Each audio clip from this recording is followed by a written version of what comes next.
Any amin'ny tamberina ndraikitra ny tokony hiadikevitra mikasika ireny olom-boafidy tsy mahapetraka amin'ny toerana na voafidy azy ireny. Hoy ny mpitarika ny tanora MFM Dr Pierre Michel Ralaivelo. Tena mahatanteraka ny asa napetraky ny vahoaka taminy ve izy na dia tsy hita matetika amin'ny komina sy distrika iadidiny azy. Izany hoe hatrany ity mpikatroky ny atoko politika MFM ity no tokony ho fanontaniana mipetraka.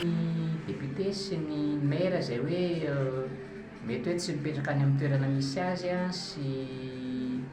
sy hoe amin'ny toeran-kafa no manao fitadiavam-bola fa tsy mijanona any amin'ilay toerana. Iny angamba ohatra ny député manokana, ny député ny tena asany dia manao lalàna ary izy tsy député amin'ny toerana misy azy ihany fa député de Madagasikara. Ny tokony hitondrana ny ady-hevitra kosa angamba dia hoe tena manao ny asany ve izy, tena manaja an'izay tamberina andraikitra zay ve izy. Zay angamba no mila petraka. Zany anisan'ny zavatra tokony hivoaka ao anatin'ny concertation ihany koa ny fametrahana ny tamberina andraikitra anatin'ny atao hoe fampiasana ny fandavoriana ny demokrasia moa zay hoe le mpitondra voafidy zany nomena ny ampindramina fahefana dia tena manatanteraka an'izay. Mahakasika ny maire sy ny ohatran'izany zay izy io manahirana ny mety mifandray amin'ny fitsanjaram-pahefana tokoa.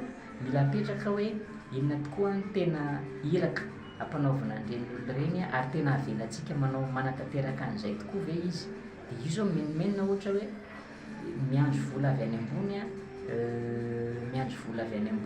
ny any mairie, miandry indemnité, ny karama za maheno ohatra hoe ny any Antsirabe ohatra tsy voaka miandry subvention, ny any Antsirabe ohatra atao volana maromaro taona mahery mihitsy no tsy voaloany ny karaman'ny mpiasa.